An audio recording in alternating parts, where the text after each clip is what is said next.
فجر کی نماز کا وقت داخل ہو جائے گا اور سردیوں کی راتیں لمبی راتیں، آپ نے جس عزم، ہمت اور استقامت کے ساتھ اس پروگرام کو سنا،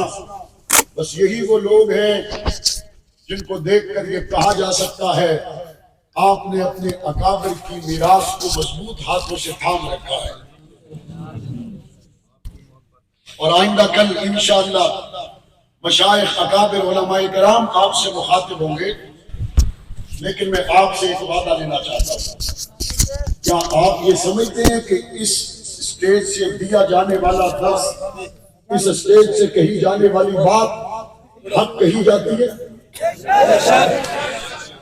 جو سمجھتے ہیں کہ اس اسٹیج سے کہی جانے والی بات حق ہے، سچ ہے، وہ حق ہے، آپ سمجھتے ہیں؟ میں پھر آپ سے بھی بات پوچھنا چاہتا ہوں، کیا اس حق کی بات کو سننے سنانے کا سلسلہ اگلی نسلوں تک بھی جاری رہنا چاہیے نہیں رہنا چاہیے؟ ہمارے بھائیوں دوستوں تک بھی پھیلنا چاہیے نہیں پھیلنا چاہیے؟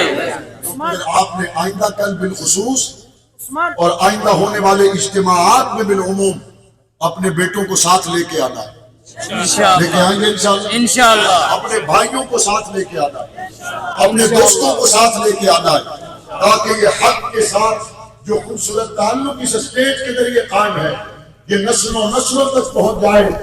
آج کے جواب سے کہنا چاہتا ہوں، اور شیر مجاہد ہوش لیا، تعمیر خلافت پیدا کر، کیوں فرقے فرقے ہوتا ہے،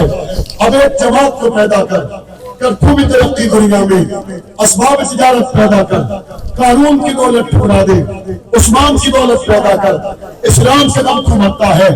کفار سے کیوں ڈرتا ہے، یا تو اسلام کے نام نہ لے یا شوق شہادت پیدا کر، اور دل سے یہ کہہ کرا گھبرائے نہ، حالات بدلنے والے ہیں، جو کوتے بن کر آئے تھے وہ لمحے تلنے والے ہیں، مظلوموں کی راہوں میں شعلے پردائیں بنی ہیں، یہ جان کے بس سے یاد رکھے